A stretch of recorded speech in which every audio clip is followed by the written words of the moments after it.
শুভেচ্ছা জনাইছোঁ। নতুন বছৰ তথা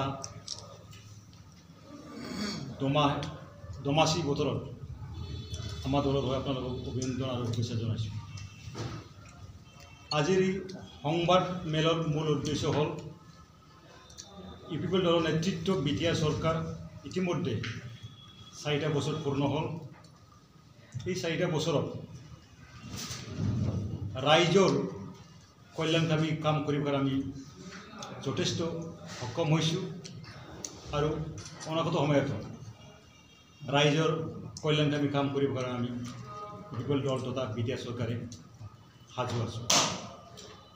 আমাৰ চৰকাৰৰ দিনত বিভিন্ন জনগোষ্ঠীৰ উন্নয়নমূলক কাম যি কামৰ দ্বাৰা আমি বৰ্তমান সময়ত বিটিআৰ চৰকাৰখন দিনে ৰাতি ৰাইজৰ হকে কাম কৰিবৰ কাৰণে ওলাই আহিছে আৰু পৰৱৰ্তী সময়ত সৰ্বাংগীন ৰাইজৰ উন্নয়ন কাম কৰিবৰ কাৰণে যথেষ্ট আঁচনি আমি তৈয়াৰ কৰিছোঁ।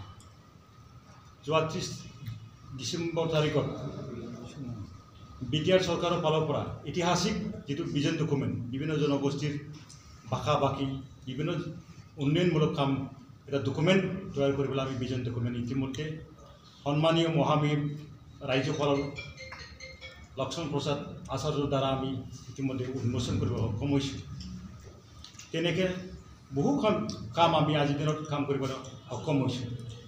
ইয়াৰ বাদেও আজিৰ দিনলৈ বিটিআৰ চুক্তি 2020 চনত স্বাক্ষৰিত হোৱা বিটিআৰ চুক্তি অহা 27 জানুৱাৰীত 5ম বৰ্ষপূৰ্তি আমি পালন কৰিব গৈ আছোঁ।